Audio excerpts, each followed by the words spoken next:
Match day gets built up like this fantasy, faraway thing, and you blink and 4 years have passed, and to be sitting here thinking about where I'm gonna go work as a doctor in a couple of months is just surreal.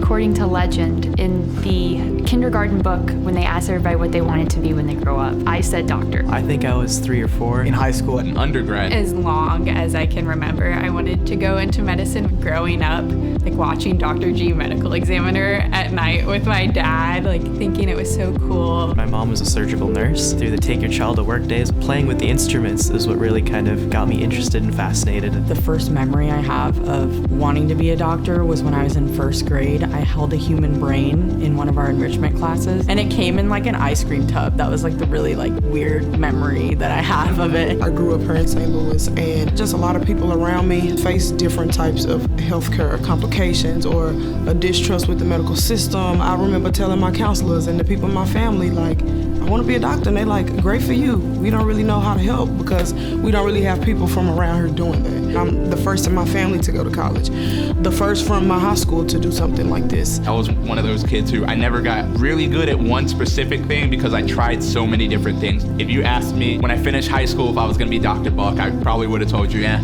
probably not. But in undergrad, into football season, junior-ish year is when I decided I was going to go to medical school. You know, I went to school with some very bright people who, you asked me a couple years ago, I probably wouldn't say I don't deserve to be in the room with these people. But, you know, I got to learn with these people, I got to grow with these people, I got to become a physician with these people. The first day of medical school orientation, they introduced us to imposter syndrome. And I was like, this is me. I am not alone. I always had 2 goals. I told my mom after the first basketball game I ever cheered in 7th grade, I'm gonna cheer for a Division I basketball team.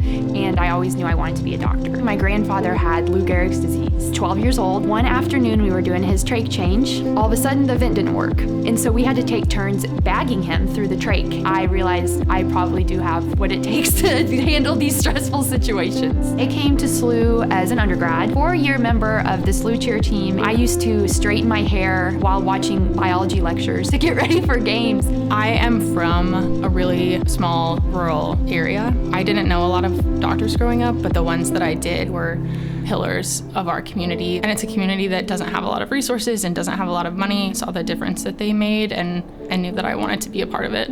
I came from a place where going to medical school is not a thing that people do, and there have been a lot of people along the way who have doubted me because of my background and where I'm from, but there also have been a lot of really wonderful people who have believed in me and supported me. At least most of us have had that moment of like, why am I doing this to myself? The school was super supportive and my friends were super supportive. Something as meaningful as this, I think the sacrifice and the difficulty is worth it. The nights where you were up until 3 and 4 in the morning studying for an exam. I guess the pandemic, that was something I didn't see coming. We weren't able to have the traditional white coat ceremony, so it was right before we went into clinicals. Look out and see all your loved ones and family. I'm with all of these people who have master's degrees that are all just brilliant, and I'm just this girl from around the corner that decided she wants to be a doctor. Throughout medical school, I just keep thinking about the people that I really want to impact. Feeling like you have something to prove to other people is one thing, but then when you're trying to prove something to yourself,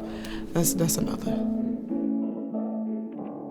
After you take step 2, it starts to hit you that this is really your time. Cleared just about all the hurdles. You just have match day, and so that's something that's still surreal to me. All of the accomplishments over the past 20 years, put it all together into one day, one envelope. What's gonna be in the envelope though? Like, where am I gonna go? I'm from like an immigrant family, so I think the things that happen to your family like happen to you too. So it's like just as big of a deal for them as it is for me.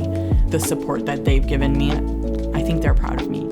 All the phone calls, my mom makes me food and freezes it for me. This isn't just my degree, this is my family's degree. It's a day for all of us, and wherever I end up, it's gonna be for all of us too.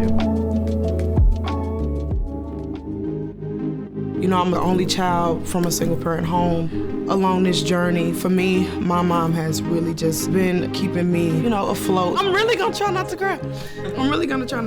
This is what I've been working for my whole life. It's meant to be whenever I open up that envelope. I think I am gonna be trying not to think about what's in the envelope. I'm gonna be nervous for myself, for my friends. This is really real. This is like happening right now. Wow, I really made it this far. Like, this is what I'm doing.